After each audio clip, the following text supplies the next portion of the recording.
Selamat sore saudara-saudara saya semuanya. Selamat datang. Kok saya ya yang bilang selamat datang ini? Maaf agak kurang tepat kali. Tapi perkenankanlah saya betul-betul dengan rasa sangat bahagia bisa berjumpa dengan saudara-saudara saya semuanya.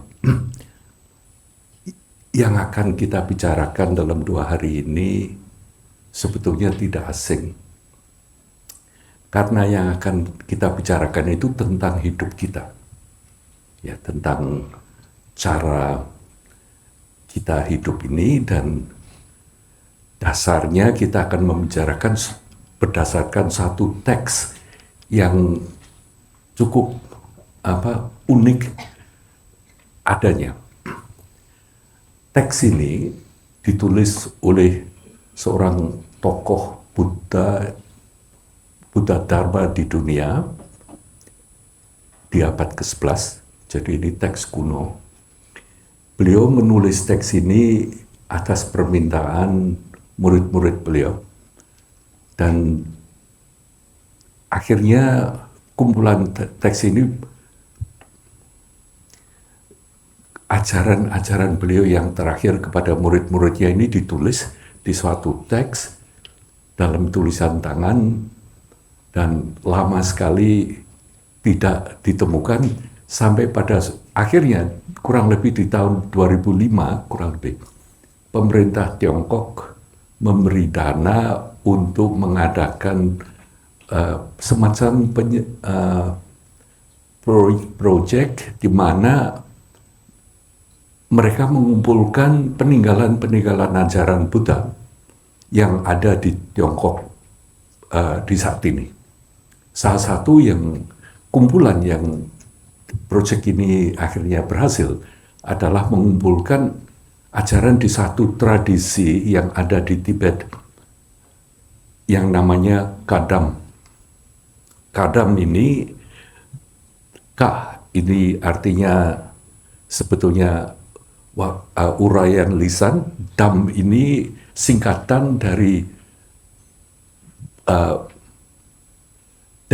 yang tergugah atau Buddha.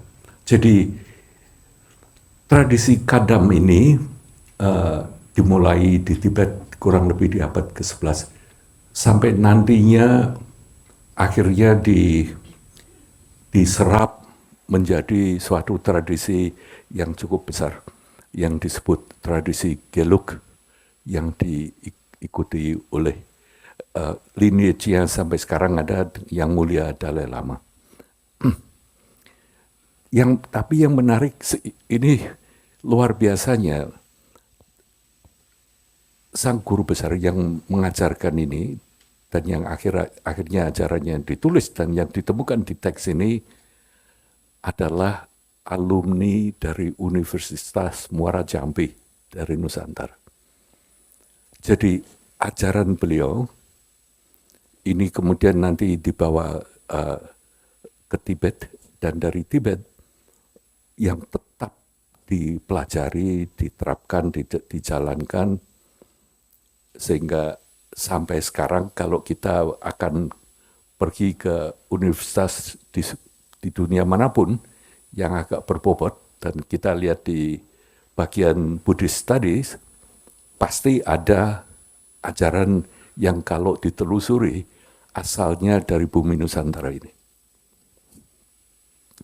Nah, teks ini nanti kita bersama-sama akan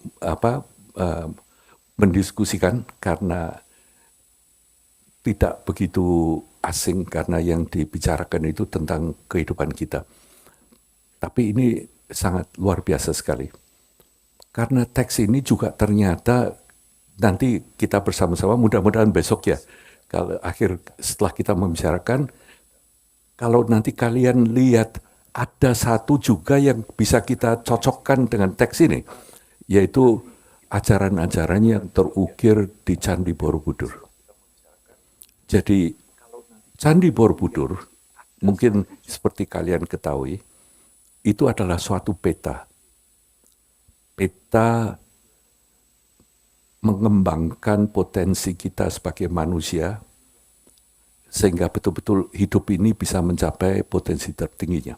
Mulai dari yang paling bawah sampai nanti yang paling atas. Candi Borobudur itu terdiri dari kumpulan sutra-sutra atau ajaran Buddha yang dipilih oleh nenek moyang kita. Mulai dari paling bawah sampai atas. Nah, ini ternyata sangat seiring dengan ajaran yang disampaikan oleh alumni dari Muara Jambi ini. Tentunya tidak aneh, karena memang alumni dari Muara Jambi ini sebetulnya seorang beliau itu seorang biksu dari India. Beliau itu datang ke bumi Nusantara ini pada waktu beliau umur 31, 32. Masih muda. 3 tahun sebelum itu beliau ditabiskan menjadi biksu penuh. Terus beliau itu belajar di bumi Nusantara ini selama 12 tahunan. Dalam 12 tahun, 13 tahun itu beliau belajar begitu banyaknya, karena pada waktu itu di bumi Nusantara ini, di Muara Jambi, ini ajaran-ajaran yang diberikan itu sangat-sangat lengkap dan mewakili zaman keemasan Buddha Dharma di dunia waktu itu. Makanya saya akan mulai dengan membicarakan, coba kita bersama-sama ya bayangkan zaman keemasan Buddha Dharma di dunia ini seperti apa. Ya, next. Jadi saya akan pikir dikatakan zaman keemasan agama Buddha atau Buddha Dharma. Ini saya juga minta maaf sedikit, saya lebih cenderung menggunakan istilah Buddha Dharma daripada Buddhisme. Ya. Sebab Buddhisme itu saya kira salah kaprah dan tidak tepat. Karena agama Buddha juga tentunya bukan ism, ya bukan hanya suatu filosofi atau apapun. Jadi saya sebut Buddha Dharma. Nah, kurang lebih mengapa dikatakan abad kelima? Karena pada waktu itu di India itu mulai dibangun sebuah universitas yang nantinya menjadi universitas dunia yang luar biasa. Namanya Nalanda. Dibangun kurang lebih di tahun 427. Nalanda itu artinya pemberi pengetahuan, pembawa pengetahuan. Nah, jadi tujuannya jelas. Yang menarik, dibangun kurang lebih di abad kelima 427-an oleh raja waktu itu di India yang namanya Kumaragupta. Tapi raja itu bukan Buddhis. Raja itu malah pengikut tradisi Shiva. Tapi beliau bisa melihat bahwa ajaran yang ada, yang diajarkan oleh para pemikir-pemikir Buddha pada waktu itu akan sangat berguna buat banyak orang, terutama buat masyarakat orang biasa. Nah, ini juga sesuatu yang pemecah rekor. Mulai tahun 427-an di India untuk pertama kali orang awam bisa ikut belajar ajaran agama Buddha. Dulunya kalau orang awam ingin belajar agama Buddha itu hanya berkesempatan 1 bulan 2 kali. Mereka biasanya berkumpul di depan wihara dan para biku itu melafalkan sutra. Tapi Raja Kumaragupta merasa bahwa ini sudah pada saatnya. Oke, saya terus ya. Yang buat saya yang sangat luar biasa ini ya, ada raja luar biasa kan kerajaan Gupta ini. Ini juga pada saat itu perkembangan seni budaya di India juga luar biasa. Mulai dikenal arca-arca wajah Buddha yang betul-betul menyerupai wajah manusia. Dulunya malah belum belum pernah ada arca-arca semacam ini. Nah, kita bisa bayangkan mengapa raja di satu negara yang cukup adidaya waktu itu di India,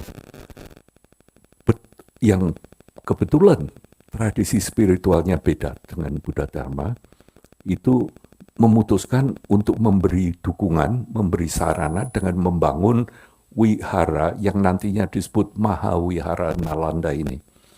Dan diberi nama Nalanda, pemberi pengetahuan, pengantar pengetahuan. Karena pada waktu itu betul-betul masa keemasan keilmuan Buddhis. Oh, kalau kalian misalnya nanti mestinya nggak tahu di sini panitia sudah mengatur mungkin besok semuanya ini akan di-print juga akan dibagikan. Jadi kalian mungkin bisa lihat lebih detail daripada harus nulis di sini. Bisa kelihatan ya dari belakang ya. Oke. Saya mulainya ini agak pelan-pelan tapi nanti juga terus pelan-pelan ini.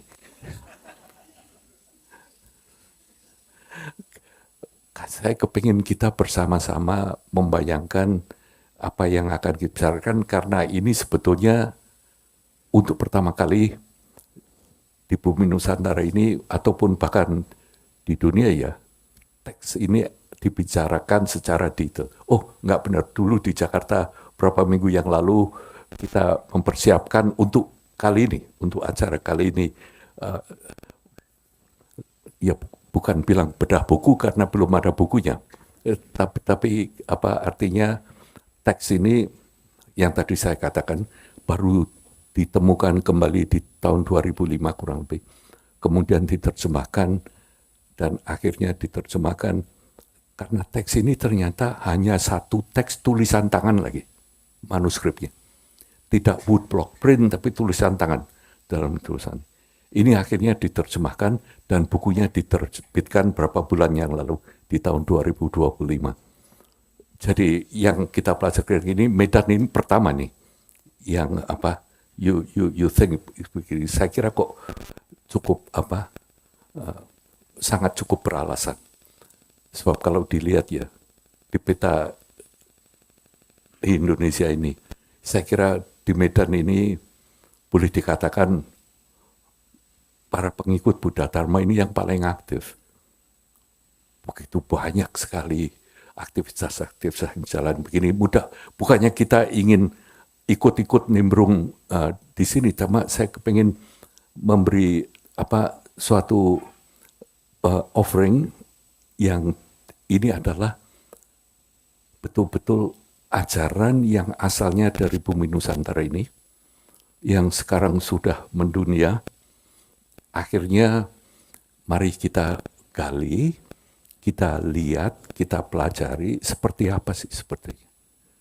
Nah, yang mengagetkan justru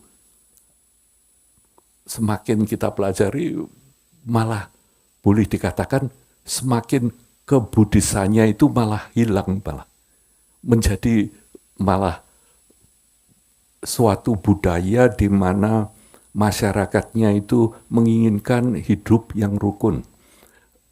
Orang-orangnya menginginkan menemukan jawaban dari pertanyaan mengapa hidup ini. Seperti hidup ini. Jadi ini sesuatu yang indah. Kembali ke sana ya. Kita cerita mengenai zaman keemasan di India. Waktu itu apa karya-karya besar kumpulan dari Abhidharma, dari beberapa tradisi dari yoga cara Madhyamaka. Saya maaf saya menggunakan kata-kata Sanskerta ini supaya saya kelihatan pinter gitu. Tapi intinya ya kira-kira dulu itu macam-macam apa pengetahuannya yang jalan dulu. Next one. Dan pada saat itu juga dari abad ke-5 sampai kurang lebih di abad ke-12 itu hampir semua pandita-pandita besar, penulis-penulis Buddhis yang ada ini di betul-betul uh, saat itu ada di Nalanda, mulai dari Nagarjuna, Arya Dewa, mungkin mungkin nama-nama yang kalian kenal dan juga mungkin yang tidak kalian kenal, tapi karyanya itu kalau dari segi Buddha Dharma ya pasti kalian tahu. Misalnya Mas Nagarjuna itu yang mengulas begitu detail tentang sunyata, yang menulis tentang begini. Terus nanti yang namanya Vasubandhu itu menulis kumpulan apa gabungan rangkuman dari 7 buku Abhidhamma yang ditulis yang disebut Abhidhamma Kosha yang sampai sekarang masih digunakan sebagai textbook untuk para Buddhis. Asangga itu beliau juga nantinya ikut serta menyumbangkan argumen beliau sehingga akhirnya tradisi yang dimulai itu nanti yang disebut tradisi Yogacara. Jadi terus yang paling muda dari para pandita-pandita ini yang namanya Dharmakirti, bukan Dharmakirti yang ada di Sonadwipa, itu mulai membicarakan mengenai tradisi yang namanya pramana. Ya, di sini kalau di Jawa pramana itu masih dikatakan yaitu cara kita mengerti. Jadi itu pun dibahas secara detail yang namanya pramana. Salah satu karya beliau yang namanya Pramana Vartika ini luar biasa sekali mengajar kita berpikir. Yang diajarkan itu sebetulnya logika. Kalau ini begini, itunya mesti begitu. Pemikiran kalian begitu. Dan ini bukan untuk debat, untuk apa, tapi untuk cara-cara mereka mengerti. Dan saat itu juga banyak, paling tidak ada 2 pusat pembelajaran. Yaitu tadi yang sudah kita tahu di Universitas Nalanda. Mengapa saya sebut universitas ya?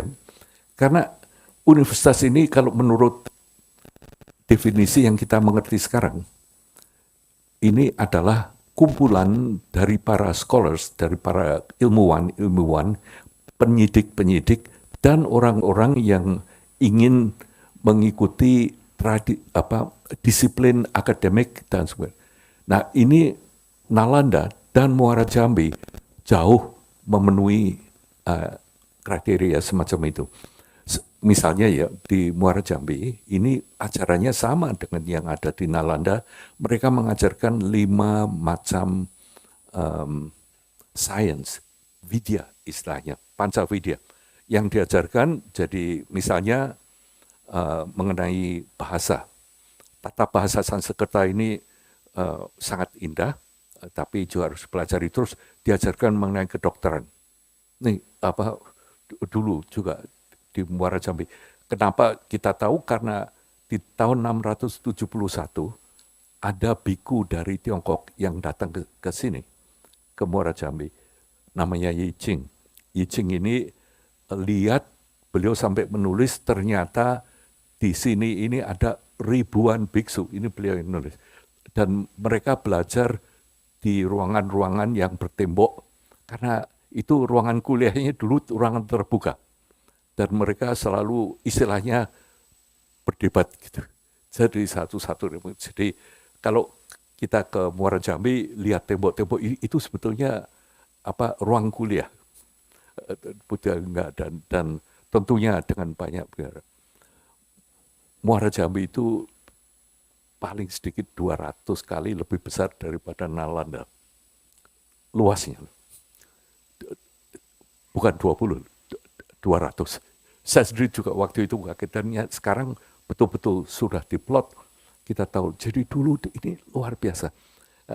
Jadi apa tuh yang akhirnya mengapa nurut dari ulasan orang dan bisa kita lihat mengapa Raja Gupta ini begitu tertarik mendukung dibikinnya sarana seperti ini, sebab ini untuk pertama kali loh. Sebab dulunya wihara-wihara ini selalu sponsornya penguasa atau orang besar. Ini untuk pertama kali dibuka untuk umum, dan beliau yang mendanai. Istilahnya kalau sekarang apa ya, masuk APBN kali ya. Jadi betul-betul dibangun karena mereka ini, Raja Gupta ini bisa melihat begitu. Jadi ada filsafat, ajaran filsafat dengan logika dibarengkan dengan, saya gunakan kata meditasi ini, samadhi. Itu artinya dari 5 pelajaran tadi ada kedokteran, ya, ada bahasa, terus ada logika, dan juga ada yang secara umum disebut seni. Jadi apresiasi seni budaya ini dulu diajarkan, dilatih. Karena seni budaya itu dianggap juga suatu pengejauhantan kemampuan ekspresi dari manusia. Cuma yang terakhir ini yang menarik. Dari 5 ini, satu ini istilahnya Adhyatma Vidya. Atma ini yang di dalam, boleh sering dianggap ini seperti jiwa atau apa, sebetulnya batin artinya. Adi ini yang menyeluruh, Vidya ini sains. Apa tuh artinya? Ternyata ini loh yang sampai sekarang di Universitas Barat pun tidak bisa diajarkan karena arahnya lain. Adhyatma Vidya itu kalau mau diterjemahkan dalam bahasa Inggris ya, biasanya inner sciences, yang di dalam. Atau kalau mau cari kata bahasa Indonesianya yang tepat, itu kebatinan. Jadi kebatinan diajarkan di sana. Termasuk cara samadhi, termasuk cara kita mengerti. Jadi prinsipnya yang kita lihat di sini jelas nih, tidak diajarkan astronomi gitu, karena memang sudah dimengerti astronomi di luar. Daripada lihat luar, lebih baik kita ngerti mengapa kok kita ini sering bete tanpa ada alasan. Jadi arahnya arah ke dalam. Arahnya makanya namanya Adhyatma Vidya. Ini yang diajarkan di sana. Jadi makanya masuk akal sekali.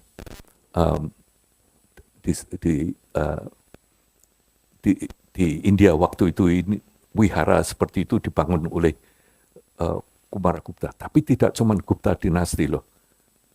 Karena ini yang jelas paling sedikit 700 tahunan wihara itu tetap jalan. Banyak wiharanya, 700 tahunan. Dan itu ganti dinasti, wiharanya tetap jalan. Dan yang disponsori bahkan itu sangat populer, dikatakan mahasiswanya 10 ribuan, gurunya 2 ribuan. Salah satunya Xuanzang dulu waktu beliau ke sana. Jadi masuk sana sukar. Makanya Yi Ching itu waktu ke sini, ke Muara Jambi, beliau itu menulis, apa yang diajarkan di Muara Jambi persis seperti apa yang diajarkan di Nalanda. Subjek-subjeknya, cara-caranya, tata caranya. Lalu beliau itu menulis, untuk terutama para biku-biku yang datang misalnya dari Tiongkok, yang mau ke India, sebaiknya mampir dulu ke sini, belajar di sini dulu. Jadi di sini akhirnya artinya Muara Jambi, yang ada di Muara Jambi itu adalah sister university, universitas pendamping dari Universitas Nalanda tadi. Dan guru-gurunya tentunya lokal maupun yang dari India maupun dari mana, banyak sekali ada guru-guru besar semacam itu.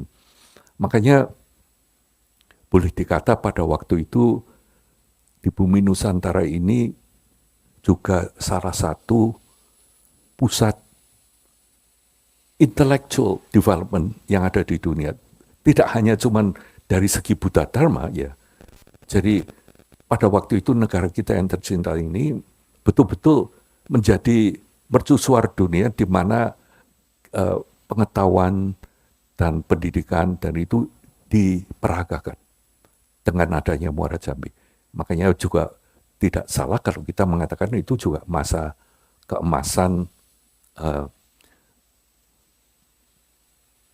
Buddha Dharma yang ada di bumi Nusantara. Nah, seperti sebelum ini, Sin. Nah, ini nanti sebelah ini, makanya kalau kita bandingkan ya, berikutnya ini ada beberapa gambar dari Nalanda. Bisa kita bayangkan next one. Ini adalah kompleks seluruh Nalanda.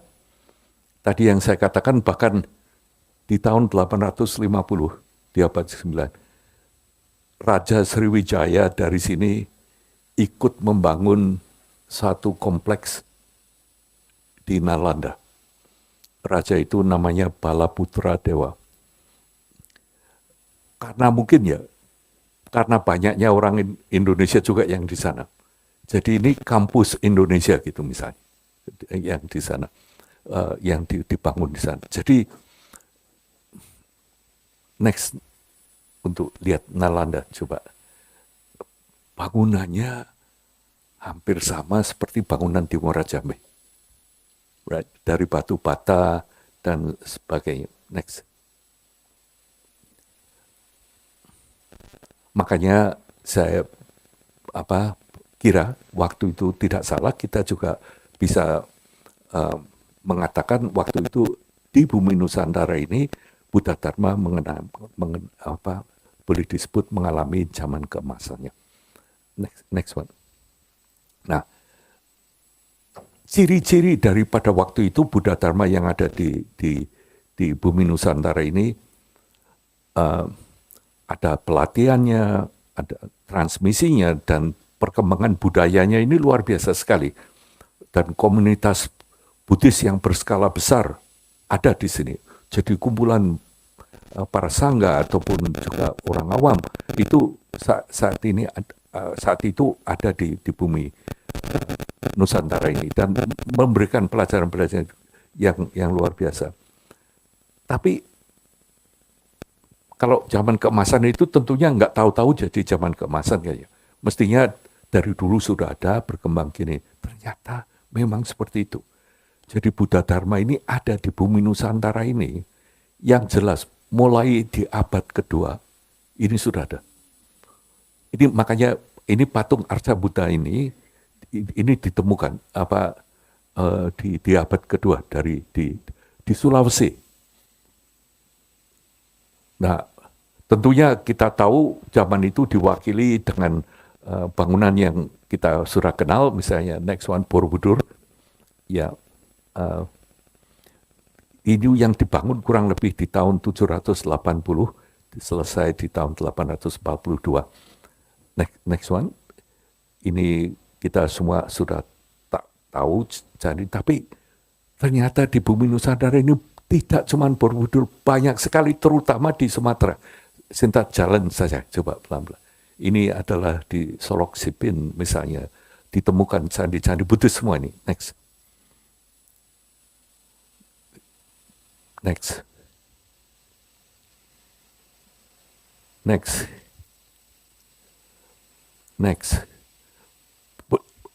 Beberapa nama mungkin kita sama sekali tidak familiar, ya belum pernah dengar. Tapi ternyata banyak sekali situs-situsnya. Misalnya ini Prasasti Talang Tuo ini, tulisannya ini kalau diterjemahkan dengan pengertian dari Buddhis, ini luar biasa sekali. Ini adalah doa sebetulnya. Doa harapan, pranidhana. Tapi kita nggak cukup waktunya untuk ngomong ini, menarik juga sebetulnya. Next. Banyak sekali seperti ini. Percandian yang ada di sini ini luar biasa. Ini semua di Sumatera kan. Kalian pernah dengar gitu ya? Nama-nama ini? Next one. Tapi yang paling mengesankan, bukan mengesankan, yang mengagetkan sebetulnya. Dulu Percandian Muara Jambi juga seperti salah satu itu. Gundukan-gundukan ditemu, tapi ternyata sekarang setelah pemerintah juga tertarik oleh Muara Jambi, dikembangkan kalian bisa lihat luar biasa sekali. Dan ini semua ada di bumi Nusantara ini, di Sumatera. Jadi Sumatera ini salah satu pusat untuk Buddha Dhamma, jelas sekali sebetulnya, karena ini hubungannya dengan Tiongkok dan India lewat sini semua. Malah sebetulnya kalau Jawa itu agak jauh. Jawa itu adanya karena ada suatu dinasti yang nanti dinasti itu cukup kuat sehingga akhirnya bisa sedikit banyak mempengaruhi perkembangan Buddha Dhamma. Next one. Nah, di Percandaian Muara Jambi ini, seperti tadi yang saya ceritakan kan, waktu itu mulai sekarang kita bayangkan di kurang lebih di abad ke-10, abad ke-11, abad ke-10 itu terutama di seluruh dunia, Indonesia ini dikenal sebagai pusat Buddhis, pusat ajaran Buddha. Malah nanti di tahun 1900 raja dari Thailand, Raja Chulalongkorn, yang beliau merasa beliau adalah pendiri dari Sakri dinasti, merasa beliau itu salah satu yang negara beliau itu salah satu yang bisa pusat agama Buddha begitu. Beliau tercengang-cengang pada waktu mengunjungi Borobudur, melihat bahwa ternyata di Borobudur pengetahuan tentang Buddha Dharma ini jauh lebih dalam, jauh lebih luas daripada yang ada di sana. Saking senangnya beliau itu dulunya diberi hadiah satu arca, tapi saking senangnya, saking kagumnya, beliau itu akhirnya ya mungkin juga agak beda ya. Kalau turis biasa mestinya harus mikir ini overweight segala macam. Beliau nggak mikir semacam itu. Pulang ke Thailand dikatakan itu 8 pedati yang diangkut. Patung-patung arca-arca dari Indonesia ini. Sampai sekarang ada di museum di Bangkok yang diambil dari sekitar sini. Saya kira karena beliau itu betul-betul menghargai Buddha Dharma yang ada di sini. Tapi salah satu, kembali lagi urusannya dengan teks yang akan kita pelajari ya. Karena terkenalnya begitu, itu ternyata banyak yang mendengar sehingga banyak biku-biku dari manapun datang ke Muara Jambi. Nah, salah satu guru besar yang terkenal, ini namanya Dharma Kirti. Next one. Namanya juga dikenal sebagai Swarna Dwipa Dharma Kirti. Swarna Dwipa. Ini mengapa kok wayang gitu ya? Mungkin kalian bertanya-tanya kan. Sebetulnya ada juga sih. Kalau kalian di Google yang gambar Dharma Kirti gitu. Ada 4 atau 5 gitu di museum-museum. Tapi nggak ada yang wajahnya sama. Tapi ini kan orang Indonesia ya. Jadi sama-sama daripada pakai image yang luar negeri, kita pakai yang dalam negeri aja.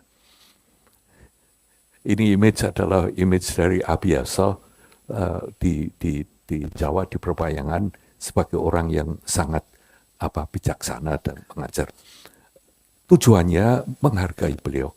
Jadi beliau itu kurang lebih di abad ke-10, jelas pada waktu itu, sebab salah satu karya yang ditulis beliau, di bawahnya ditulis, ini ditulis di masa pemerintahan Raja Sri Sunda Marimarwa Dewa. Jadi jelas sekali. Nah, raja ini juga bisa kita urut tahunnya tahun berapa, kurang lebih di abad ke-10, 900 berapa. Beliau, karyanya banyak, ya paling tidak sekarang ada 6 atau 7 lebih paling tidak yang sudah kita identifikasikan dan sedang kita terjemahkan. Juga mudah-mudahan nanti nggak lama setelah ini juga ajaran-ajaran beliau juga bisa kita pelajari. Seperti apa yang diajarkan di sini. Ini terkenal beliau. Yang terkenal nggak cuma beliau, juga Muara Jambi. sampai akhirnya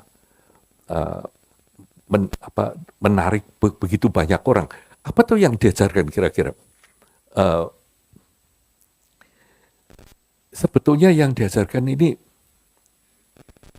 misalnya saya tanya ya ke kalian ya, tentunya menurut kalian ada nggak ya kesamaan kita sebagai manusia ini yang kita miliki yang pada dasarnya sama? Ini pertanyaannya nanti seperti itu. Misalnya ya, yang saya pikirkan begini. Misalnya beliau ini nanti akhirnya mengajarkan bahwa di dalam benak setiap insan itu yang ada sebetulnya kebajikan. Tidak ada orang yang ingin jadi orang jahat, nggak ada. Yang ada itu sebetulnya kita itu pengen selalu bajik, selalu berguna buat sesama. Tetapi begitu kepentingan kita pribadi muncul, ini berubah pikiran kita. Begitu kepentingan untuk ini, untuk itu muncul, ada penolakan, ada ketamakan segala macam. Ya, hal-hal semacam ini yang diajarkan. Nanti mungkin enggak hari ini, tapi besok kita akan mulai membicarakan lebih mendalam tentang hal ini. Dan ini sesuatu yang indah sekali. Karena yang diajarkan itu tentang kita ini loh. Sebetulnya ada, seperti apa tuh kita ini? Kalau kita hampir tidur itu loh. Dengan kecemasan kita, dengan kegundahan kita. Tapi kita juga tahu sebetulnya. Di dalam hati kita ini, sebetulnya kita ini orang baik sebetulnya. Nggak ada yang betul. Yang orang, ini kalau kita jujur, bukan mengada-ngada. Cuman kita ini malah nggak pede loh jadi orang baik ini. Karena kita nganggap ini seperti, nah ini hal-hal semacam ini ditulis secara teknik, ya, diterangkan menggunakan bahasa yang luar biasa. Cuman intinya sangat-sangat indah. Nah, saya yakin dalam 2 hari ini nanti kita akan bersama-sama mengupas hal ini. Dan mengapa kok saya yakin? Karena textbooknya itu kita punya semua. Batin kita sendiri. Jadi pasti tidak asing yang akan dibicarakan di sini. Jadi nanti yang ditulis yang namanya Bodhipata Krama, ya judul dari pertemuan kita kali ini, itu sangat-sangat luar biasa. Oh, Bodhipata Krama ini Bodhipata, ini artinya pata ini jalan. Bodhi ini mengpegukan. Jadi jalan pegukan. Artinya apa sih? Artinya ya cara kita hidup ini. Tiap hari, tiap minggu. Kita kan berusaha lebih bisa melek, right? Bisa lihat hidup itu sebetulnya maksudnya apa sih? Sebetulnya tujuannya apa yang dicari. Tapi mungkin saking kita ini sibuknya, atau kita nggak berani, kita ini malah nggak berani tanya sebetulnya. Sudah nggak apa-apa dah, kita terus saja pagi bangun, malam tidur, tengah-tengahnya jungkir balik, bapak. Padahal kalau sebetulnya nanti saya akan mulai dengan kita membicarakan ini dengan pertanyaan. Tapi mungkin saya tanya sekarang dah. Kira-kira coba kalau kita pikirkan tahun yang lalu, atau jangan setahun dah, 2 tahun, atau mungkin gini dah, 5 tahun yang lalu, kalau kita bisa mengingat begitu panjang ya, dengan segala perjuangan kita, dengan segala usaha kita dalam hidup ini, dengan betul-betul apapun up and down semua, saya tak tanya ya, secara jujur, kalian jawab sendiri. Kira-kira kalian ini sekarang lebih bahagia atau tidak dari 5 tahun yang lalu?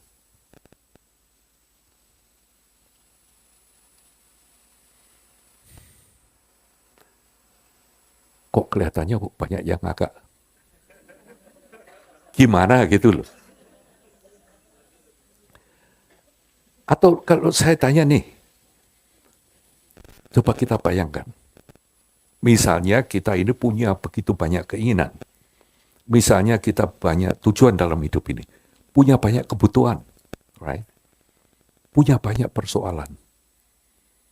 Tapi 5 tahun ke depan, misalnya nih, ya misalnya, semua yang kalian cemaskan, yang kalian gundah, yang kalian inginkan, yang ingin kalian capai, 5 tahun ke depan ini, kalian janji kalian akan usaha sedapat mungkin, mau ikut apapun, kira-kira saya tak tanya ya, kalian akan lebih bahagia enggak daripada sekarang sih?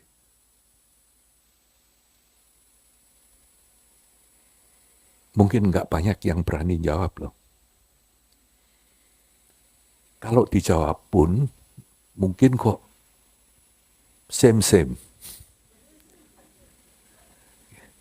Mungkin kira-kira kok sama tuh.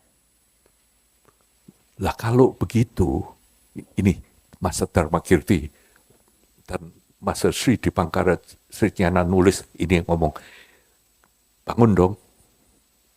Kamu lihat, pikir nih, kalau memang hanya gitu, apakah hidup 5 tahun tambah 5 tahun, 10 tahun ini ada artinya? Dengan segala usahamu, dengan segala babak belurmu, apakah artinya apa hidup ini? Mungkin kalian lebih kaya, lebih ini. Yang jelas kalau dari saya ya, lebih berat badannya gitu kan. Terutama kalau pulang dari Medan nanti. Nah, jadi pertanyaan ini kadang-kadang kita nggak sempat mikir, tapi kalau dipikir, ini gimana ya, mau senang bagaimana gitu, tapi mau juga jangan sedih kan. Cuma artinya pertanyaan yang harusnya kita pertanyakan, hidup ini untuk apa? Apa tuh yang kita tuju? Kalau hanya yang dituju hanya seperti ini, 5 tahun yang lalu ya same-same, 5 tahun yang akan datang juga kurang lebih sama. Lalu ngapain gitu? Nah ternyata nanti Tamatisa bilang, yes, mungkin seperti itu, tapi karena itu kita jalan tanpa melek gitu, tanpa lihat. Jadi dikatakan, makanya kamu hidup itu pelan-pelan lebih melek, tahu kan ya artinya ya, seperti enggak tutup mata gitu, mulai buka, mulai dengan ini. Itu namanya both, lalu jadi kalau terbuka itu body, tergugah. Bangun. Nah, orang yang terus-menerus melek, yang lihat apa adanya, ini disebut buta. Sederhana kan? Bukan berarti kupingnya tambah panjang, kepalanya benjolannya tambah. Itu pun kalau dilihat juga tidak begitu menarik ya kadang-kadang untuk banyak orang. Jadi bukan itu. Bodhipata. Ini hidup kita ini loh. Kita ini tahu sebetulnya. Kita ingin tambah lama, tambah membuka mata. Melihat hidup ini apa. Makanya bermacam-macam jalannya. Yang beruntung menjadi anggota sangga, bikuni atau biksu, jadi mengikuti agama, ada yang jadi dokter, ada yang jadi polisi, ada yang jadi anggota DPR, anggota. Sebetulnya kalau yang katakan ada yang ingin jadi koruptor itu kok tidak. Karena korupsi itu kan penyakit kan ya pasti. Itu nanti juga akan kita bisa lihat sebetulnya mengapa seperti itu. Jadi teks ini dulu yang diajarkan ini seperti itu. Jadi bodhipata setiap hari, pata ini jalan, right? Jalan tiap hari kita lebih melek, terus gini. Nah, tapi jalannya ini ternyata krama ini bertahap. Jadi judul buku ini sangat praktis. Tahapan jalan penggugaan. Bukan menuju ke penggugaan. Ini terjemahnya sering kalau dalam bahasa Inggris, dalam bahasa Indonesia saya lihat juga banyak juga yang menerjemahkan semacam itu. Bukan kita itu menuju ke sana, tapi jalan ini sambil jalan, kita sambil tergugah. Mudah-mudahan. Jadi tiap hari itu tergugahnya nggak hanya cuma dengar bel, terus bilang oke, jam ke kantor, pulang segala macam. Jangan tergugah cuma itu. Tergugah lebih ngerti. Hidup ini lebih berarti. Jadi usaha kita, kalau nanti besok, kalau pulang, kalau kita mikir lagi, 5 tahun ke depan, nggak akan same-same. Mungkin kita lebih kaya, mungkin kita kurang kaya. Mungkin kita lebih terkenal, mungkin kita tidak lagi terkenal. Tapi yang jelas, kalau bisa loh, hidup ini jangan disia-siakan. Hidup ini kita cari manfaatnya. Ini tujuan dari buku ini. Makanya diterangkan. Dan kita ini sangat bersyukur. Ini ajaran dari Bumi Nusantara ini. Yang akan kita pelajari bersama-sama ini. Mengajar kita cara kita berpikir sedikit-sedikit. Dan mulai tambah hari, tambah melek. Tambah melek. Ternyata untuk tambah melek itu kalau saya baru tahu hari ini, di Medan itu luar biasa sekali. Salah satu caranya, kopi Medan ini wah luar biasa. Tadi saya dibeliin Fani, ini secara teori saya harusnya ngantuk loh nih. Ya saya berangkat dari Perth itu, flightnya jam 1 malam kemarin. Sampai Jakarta tadi pagi jam 4. Terus ke sini, tapi ke sini saya senang sekali. Ya di samping ketemu kalian, tapi juga saya kira kopinya itu juga ada manfaatnya. Saya lupa namanya apa, ini kampanye sekalian itu apa di airport itu. Luar biasa. No, anyway, maaf ya, saya kadang-kadang itu kalau di antara saudara-saudara begini sering bercanda juga. Tapi ini kalau dibilang serius itu sangat serius. Jadi tujuan kita mempelajari ini itu salah satunya. Jangan sampai nanti jika waktunya datang, kita ini pergi, kita noleh ke belakang, kita lalu bertanya, saya ini ngapain sih dalam hidup ini? Jangan sampai begitu. Jangan sampai kamu tanya, what did I do selama hidup ini? Sebab kita tahu kalau saatnya datang, nih semuanya ini nanti ditinggal. Right? And all that. Ini nanti juga akan diajarkan satu persatu. Jadi istilahnya, apa yang diajarkan di buku ini menata cara pandang kita. Sedikit demi sedikit, step by step. Supaya dengan ditatanya cara pandang, kita bisa lebih melek. Kita hidup itu, kalau dalam bahasa Jawanya, enggak semrawut. Enggak terlalu simpang siur. Kita bingung, kadang-kadang pingin ini, pingin itu, ketakutan ini, ketakutan ini, akhirnya juga malah lebih repot. Tapi hidup itu pasti ada nanti ketemu yang disayangi, enggak kehilangan yang disayangi. Ini jelas akan ada seperti itu semua. Tapi kita ini sangat bersyukur sekarang ini menemukan teks seperti ini mengajar kita menata cara kita pandang ini step by step.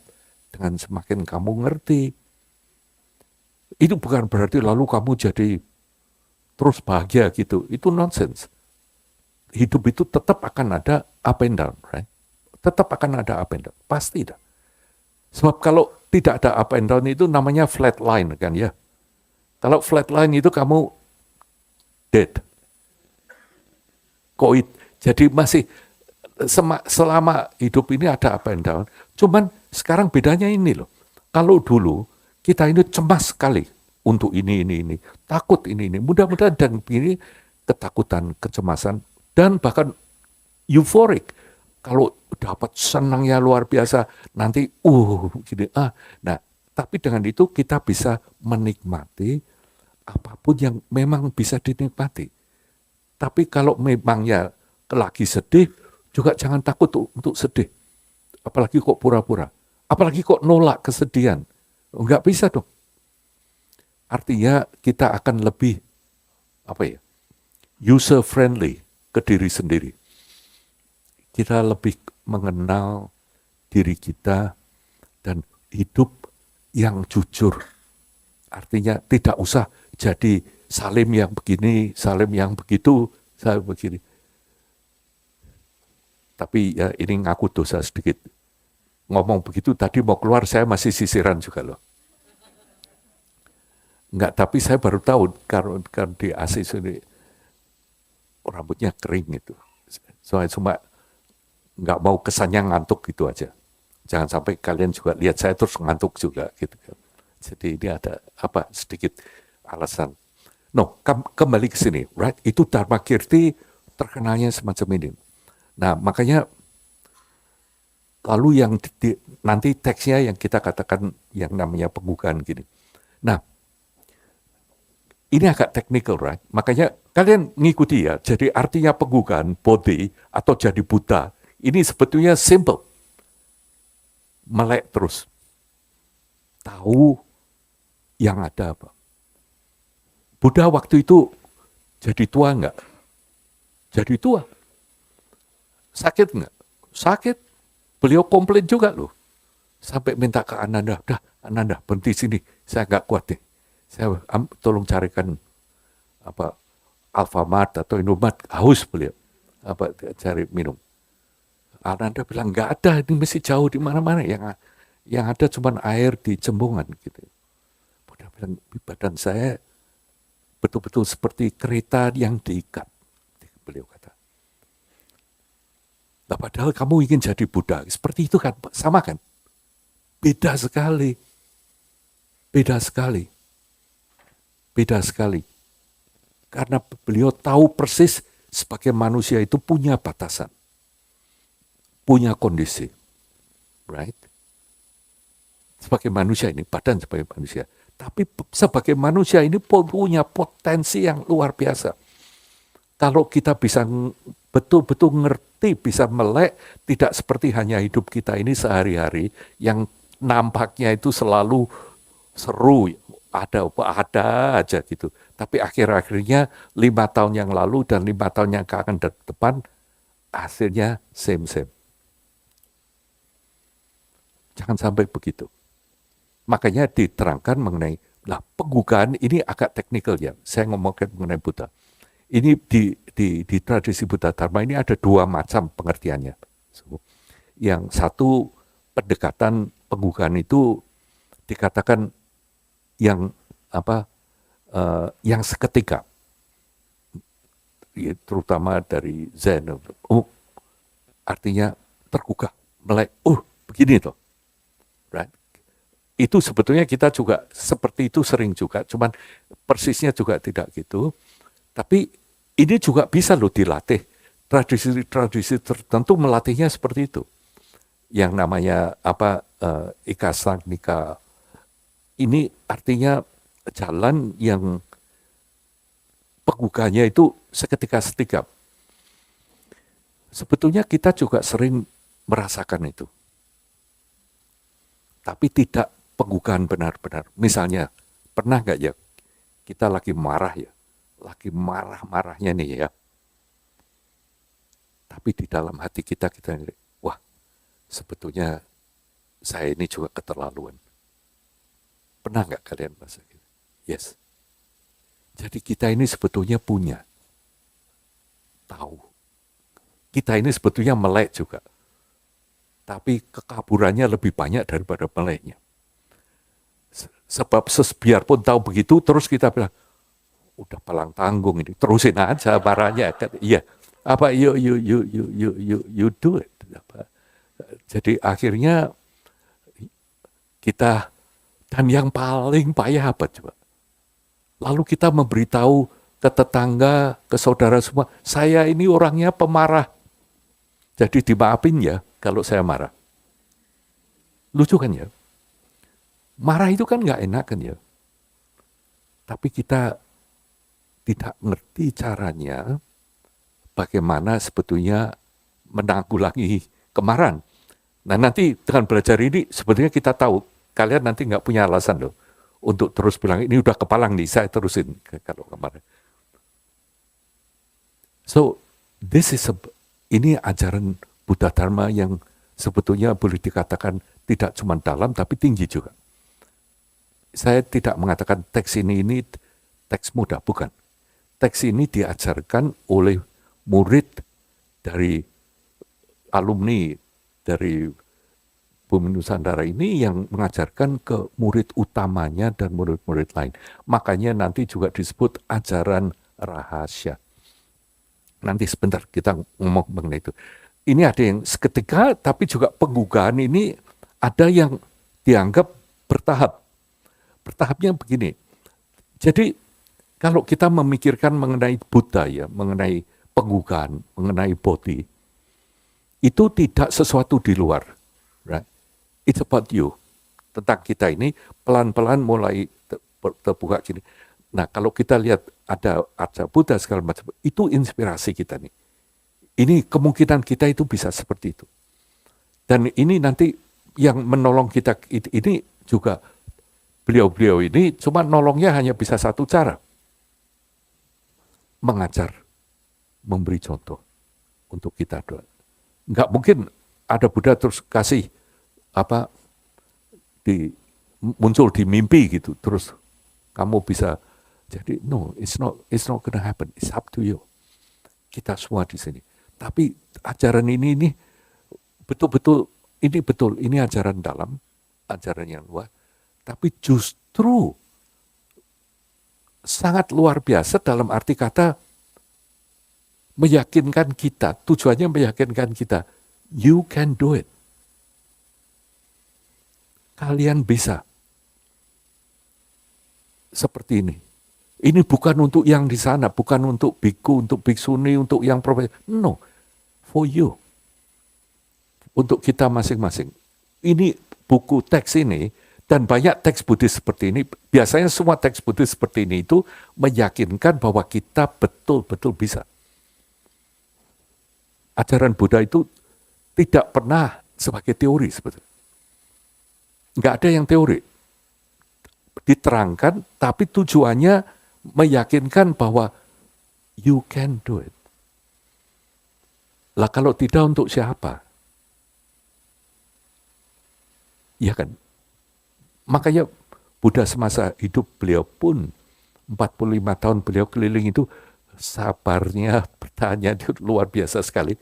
Ditanya dan sebagainya, beliau selalu ngomong, mempelajari untuk orang yang tanya. Seperti kita ini sekarang. Mestinya nih, kita kan bertanya-tanya juga dalam hati kita ke dia mengenai jadi manusia ini seperti apa gini. Jadi yang diajarkan itu menjawab pertanyaan-pertanyaan kita semua tadi. Nah, jadi ini adalah pendekatan yang bertahap. Nah, itu ini yang nanti diajarkan di teks. Jadi bukan yang pertama itu tekniknya ada juga, cuman ini nanti mengembangnya ini sangat menarik perkembangan yang bertahap. Jadi bertahap ini artinya penggugahan itu tidak di luar, di dalam. Yang namanya bertahap ini sedikit demi sedikit kita memoles yang sudah ada. Bukan kita membangun sesuatu yang dari luar. Kita sebetulnya memoles yang sudah ada. Kita ini seperti bongkahan batu, ya, pelan-pelan. Kadang-kadang harus pakai palu, kadang-kadang harus pakai chisels, kadang-kadang harus pakai chemical, tapi pelan-pelan supaya nanti semuanya menjadi emasnya kelihatan. Biji-biji. Itu loh, tekniknya yang ada di sini, makanya disebutkan bertahap. Jadi, ya, tahapan jalan penggugahan, ini judul dari ini secara bertahap menjadi lebih tahu dalam kehidupan.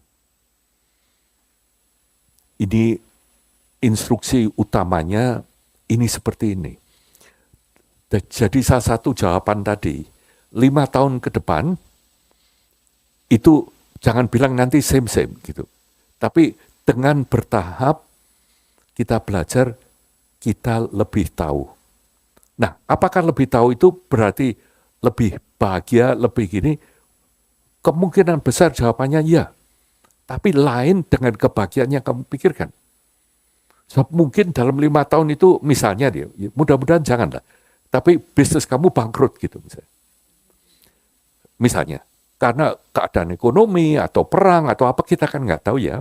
Tapi seandainya itu jadi pun, ada kejadian semacam itu, kita bisa dengan tegar, tentunya kecewa, tentunya takut. Jangan bilang kalau sudah belajar berdamai nggak takut kalau bangkrut, omong kosong. Jangan bilang kalau sudah itu akan rukun terus dengan itu juga nggak mungkin. Wong jadi manusia ini juga punya keuntungan, tapi juga punya kekurangan. Makanya kita ini nanti yang perlu ngomong. Mengapa saya berulang-ulang ngomong ini ya? Karena nanti kalau kita setnya seperti ini, kita udah nangkep ajarannya itu betapa indahnya nanti. Karena step by step ini diajari semacam ini. Dan yang jelas, jadi atau enggak sih nanti Fani? Katanya habis ini nanti ada dites kalau keluar. Ya saya enggak tahu jadi atau enggak. No, just kidding. Ini bukan urusannya seperti itu. Bukan urusan tes, tapi kita punya berkah atau tidak sih bisa ngerti ini. Punya keberanian atau tidak untuk mulai hidup yang lebih jujur, yang tidak menipu diri sendiri. Alah, daripada repot saya berangkat kerja aja dah. Daripada kita pusing mikir semakin ini udah nggak usah pikir, tinggal tidur. Atau yang paling payah kalau lagi stres gini, buka lemari es, cari kue, cari apa. Please don't do that. Karena nanti akan juga diterangkan betapa berharganya hidup ini. Ya, jadi tahapan jalan penggugaan, tujuannya ini secara bertahap menjadi lebih tahu dalam kehidupan, right? You got it, right? Ya. Jadi ini pamrihnya jelas dari permulaan. Ini yang ditujukan. Bukan kamu percaya ini atau percaya itu, tapi kamu meyakinkan dirimu sendiri, diri kalian sendiri, supaya kalian ini oke, saya akan hidup yang lebih melek tiap hari, tiap pelan-pelan. Jadi intinya apa? Ini kita mengembangkan kapasitas untuk bisa tahu. Nah, ini meskipun ejaannya tahu gini ya, ini bukan tahu tempe gitu kan. Ini tahu dalam arti kata, tadi saya tanya kan tujuan hidup apa, nggak tahu. Gitu. Atau ini apa, nggak tahu. Bukannya kita nanti harus tahu semuanya gini, cuman kita pelan-pelan bisa tahu tentang hidup ini. Atau lucu ya kalau saya ngomong, mengenal diri sendiri sebetulnya. Secara jujur, mengenal diri kita sendiri. Sebab kadang-kadang kita ini, apalagi ke orang lain, ke diri kita sendiri ini, menipu diri sendiri ini paling sering. Kita menganggap saya ini orangnya begini. Kalau kita sudah mulai ngomong seperti itu, biasanya kita ini menipu diri sendiri loh. Meyakinkan kita diri sendiri, saya ini orangnya begini, saya orangnya begini. Padahal sebetulnya mungkin tidak seperti itu. Tapi kamu yakinkan sendiri karena kamu mikirnya itu seperti itu gitu kan. Nah, Buddha ini ngajari just cool off, guys. Just don't do that. Gitu. Nantinya nggak ada gunanya. Kamu mau nyobok gitu, nggak ada yang peduli. Tadi berapa lama kalian pilih baju yang kalian pakai hari ini untuk kesini? I don't know. Mungkin ada yang secara cepat. Kalau saya gampang karena saya punyanya cuma ini kan, jadi tinggal dipakai aja. Tapi pada waktu kalian milih gitu kan, mesti mikir, saya pakai ini atau ini, gini-gini. Akhirnya juga nggak ada yang peduli. Kamu mau pakai hijau, mau pakai merah, mau pakai apa, but you all look beautiful. Apa nggak lebih mudah kamu ambil begitu, kamu lihat di cermin yang bilang, I am beautiful. Oke kan ya? Asal keluarnya nanti jangan menganggap suara ngomong begitu kan. Apalagi sambil ngomel terus, I am beautiful. Mesti langsung dibeliin kopi kamu. You got it, right? Jadi ini, makanya pengembangan kapasitas untuk tahu, ini gist of this book. Nah, mengenai ini. Jadi motivasinya untuk apa sih hidup ini? Nggak usah dijawab. Tapi ini pertanyaan seumur hidup ini. Sebenarnya hidup ini untuk apa? Ini loh, kita mau jadi ini supaya dikenal seperti ini atau ngumpulkan ini. Kalau nggak dapat itu, wah sedihnya luar biasa, saya butuh ini. Untuk apa ini? Ini yang lebih-lebih lagi, kalau kita bisa simpulkan ya, dalam hidup ini yang kita khawatirkan apa sih sebetulnya? Nah, dikatakan di sini ini ada, paling nggak ada dua hal ini, yang dua dan ketiga. Makanya nanti kebutuhannya ini nanti kebutuh kewaskitaan dan nanti butuhnya keterampilan. Yang dipertanyakan dalam hidup ini, menurut para beliau-beliau ini, para acarya ini, adalah apa yang harus saya lakukan selanjutnya. Nggak cuma nanti jam 10, tapi besok, 5 tahun yang lalu, saya itu harus apa? Harus ngapain dalam hidup ini? What do we need?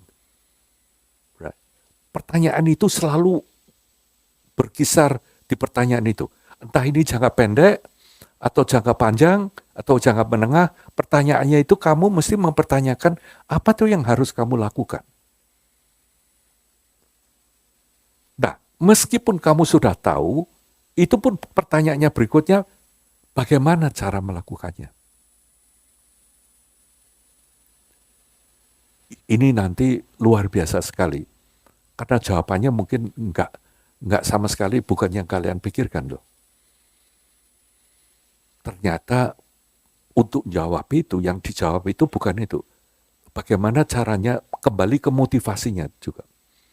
Untuk apa hidup ini? Dan nanti juga motivasinya apa yang mendasari semua pertanyaan tadi gitu. Nah, yang dianjurkan di sini adalah bukan sesuatu yang asing, tapi adalah sesuatu yang dari diri kita semua. Yaitu pada dasarnya kalau kita landasi hidup ini dengan love, dengan kasih, dengan kebajikan, pertanyaan-pertanyaan ini akan terjawab.